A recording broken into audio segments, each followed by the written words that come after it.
আমার নাম মুফতি আব্দুল হান্নান, আমার পিতার নাম হচ্ছে মুন্সি নূর মোহাম্মদ। করাচিতে আসার পরে আমি আমার কোর্স যে বাকি 1 বছর ছিল, কোর্স করে কমপ্লিট করার পরে আমি সনদ প্রাপ্ত হয়ে আমি সার্টিফিকেট নিয়ে আমি পরে 92 শেষের দিকে 93 কাছাকাছি ওই সময় দেশে ফিরি।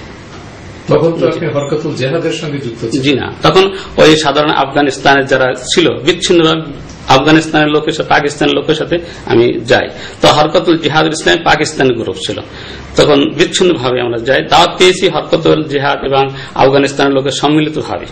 তখন আরব এবং অন্য অন্য পাকিস্তানি গ্রুপ ছিল, তাদের ভিতরে একটা ট্রেনিং সেন্টার আমাদেরকে নিয়ে যায়।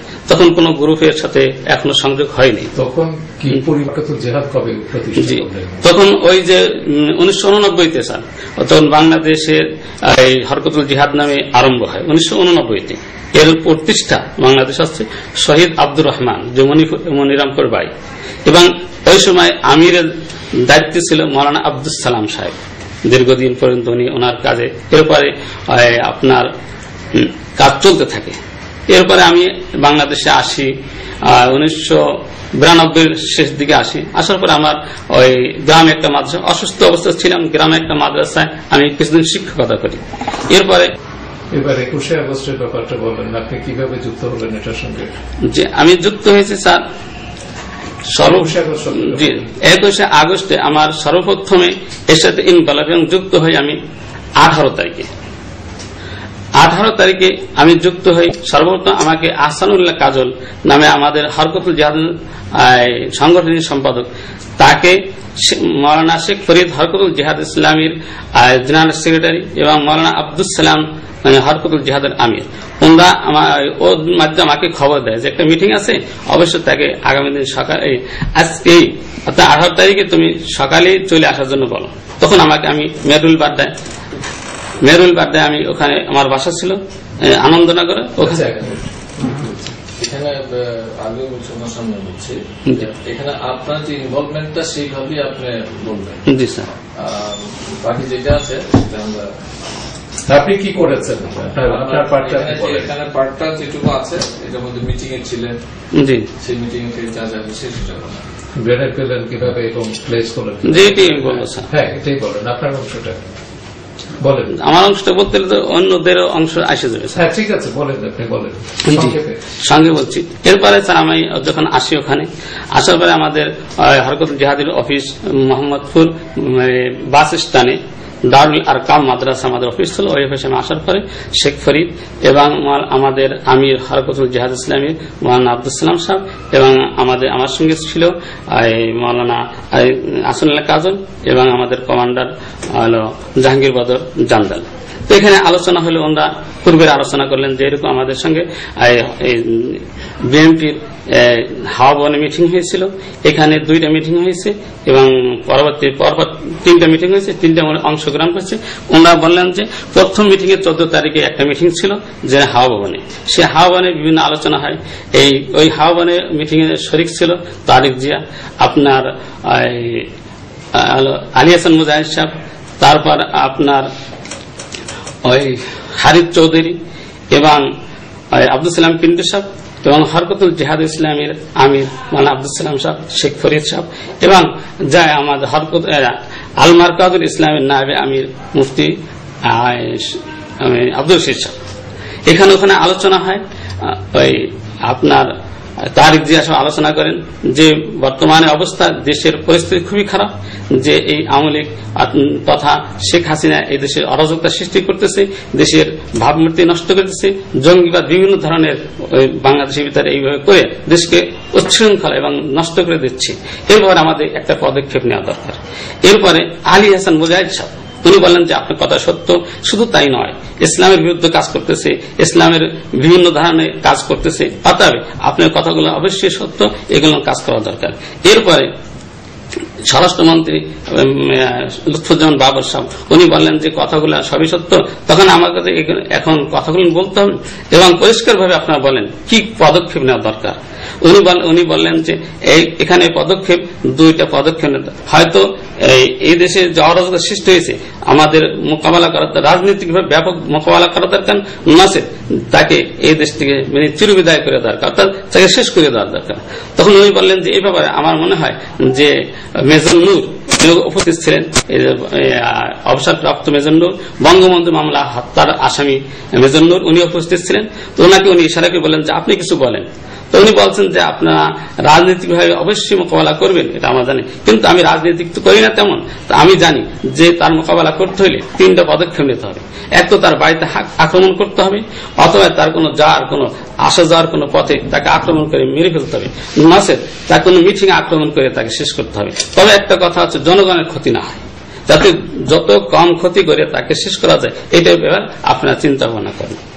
তখন উনি বললেন, আপনার স্বরাষ্ট্রমন্ত্রী বাবর সাহেব বললেন যে হ্যাঁ আমার কাছে গ্রেনেড আছে, যেটা আপনি অবশ্যই জানছেন কিনা জানি না, আছে, এই গ্রেনেডও ব্যবহার করা যেতে পারে, দেখেন কিভাবে। তখন বললেন হ্যাঁ গ্রেনেড যদি হয় তাহলে কোন রাস্তায় আক্রমণ করা যাবে না, ওনাকে কোথাও একই জায়গা অবস্থানে আক্রমণ করতে হবে। তখন কোন মিটিং আছে, মিটিং আক্রমণ করলে এটা কামিয়াব হওয়া যাবে। তখন উনি বলেন যে ঠিক আছে। তখন ওনারা এই আলোক পরালোচনা করছে, এক অপরের সাথে জিজ্ঞাসাবাদ করার পরে উনি বলছেন যে আজকে সমস্ত কথা শেষ না করে এই পরবর্তীতে আমরা এগুলো আলোচনা করবো। পরদিন আবার একটা মিটিং ডেকে ওখানে আবার আলোচনা হয়।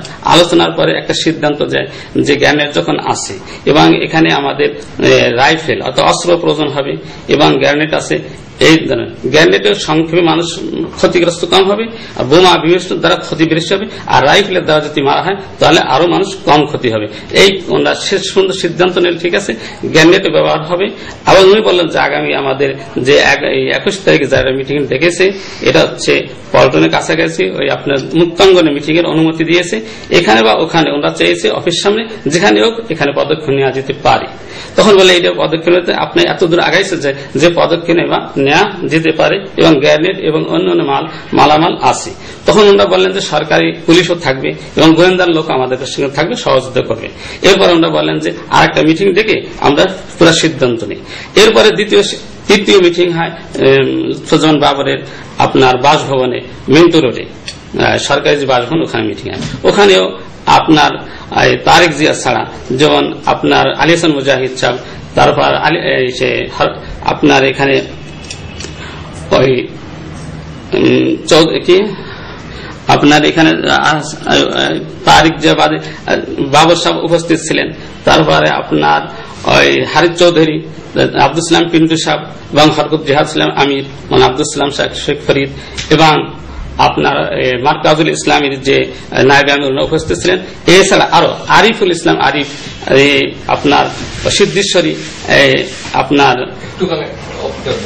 এখন আমি একটু বলি, আমি এই কাহিনীটা আপনার লাস্ট মিটিং আপনার যেখানে ছিলেন সেইখানটা বলে যে আপনার নিজের কথাটা বলেন, আপনি এখনো বলেন না, আপনি অন্যদের নাম বলতেছেন, আপনার নিজের কথা এখনো বলেন না, নিজের পার্টটা বলেন। জি জি।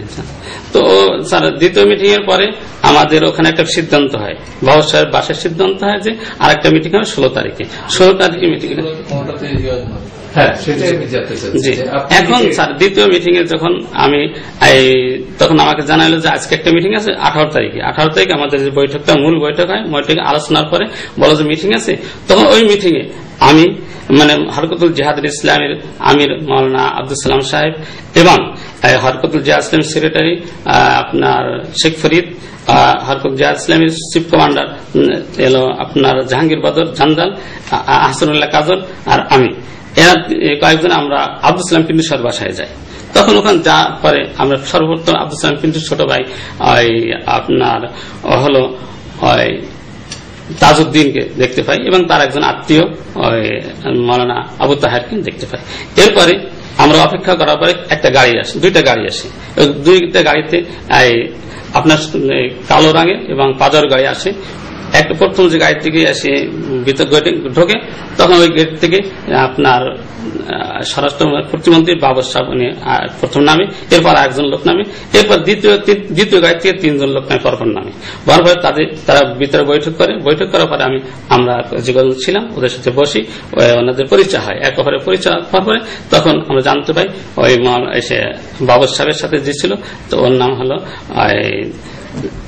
জি। এখানে এই কথাগুলো আপনি এখানে আছেন মিটিং এ, এখানে ডিসিশন হয় সেভাবে জান। জি স্যার, একটা ইনভেস্টিগেশন করছেন না, ওনারা আসলে কথাগুলো সঙ্গে পারতেছে না স্যার। না না, সব নাম আপনি আস্তে আস্তে সব নাম